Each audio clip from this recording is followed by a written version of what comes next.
ஒன்று, இந்த உலகத்தில் உள்ள எல்லாவற்றையும் விட அதிகமாக நாம் அல்லாஹுவை நேசிக்க வேண்டும். அல்லாஹு தஆலா சொல்லி காட்டுகிறான், வல்லதீன ஆமனு அஷத்து ஹுப்பன் லில்லாஹ். ஈமான் கொண்டவர்கள் அல்லாஹுவை மிக கடுமையாக நேசிப்பார்கள். மிக கடும் என்று அதுக்கு மேல இல்லை ஒன்றும்.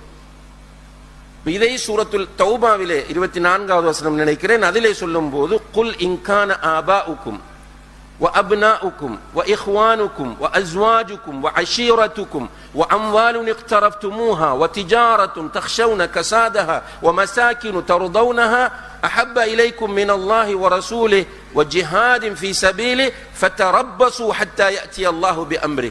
8 விஷயங்களை அல்லாஹ் குறிப்பிடுகிறான். பெற்றோர், பிள்ளைகள், உடன்பிறப்புகள், கணவன் அல்லது மனைவி, குடும்பம்.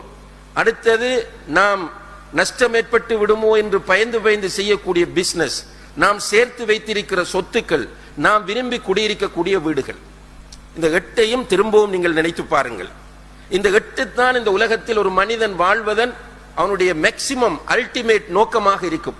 வெளிநாட்டுக்கு போய் கஷ்டப்படுவான், கேட்டால் இந்த 8 தான் அவனுடைய நோக்கம். பிள்ளைகளுக்காக போனேன்னு சொல்லுவான், வீடு கட்டணும்னு சொன்னான், அல்லது சிஸ்டர் இருக்கு என்று சொல்லுவான், அல்லது மனைவிக்கு சாப்பாடு கொடுக்கணும் என்று சொல்லுவான், அல்லது ஒரு பிசினஸ் ஸ்டார்ட் பண்ணணும். இதுக்காகத்தான் இந்த மனிதன் இரவு பகலாக அலைகிறான், கஷ்டப்படுகிறான், தியாகம் செய்கிறான், அடி வாங்குகிறான், அவமானப்படுகிறான்.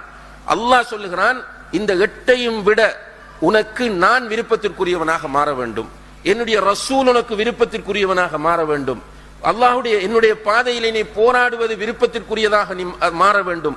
இல்லை என்றால் ஃபதரப்பசு ஹத்தா யஅதி அல்லாஹு பிஅம்ரி, அல்லாஹ்வுடைய கட்டளை வருவதை, கட்டளை என்பதை பற்றி தஃப்ஸீர் ஆசிரியர்கள் விளக்கம் சொல்லும் போது அல்லாஹ்வுடைய தண்டனை என்று சொல்கிறார்கள்.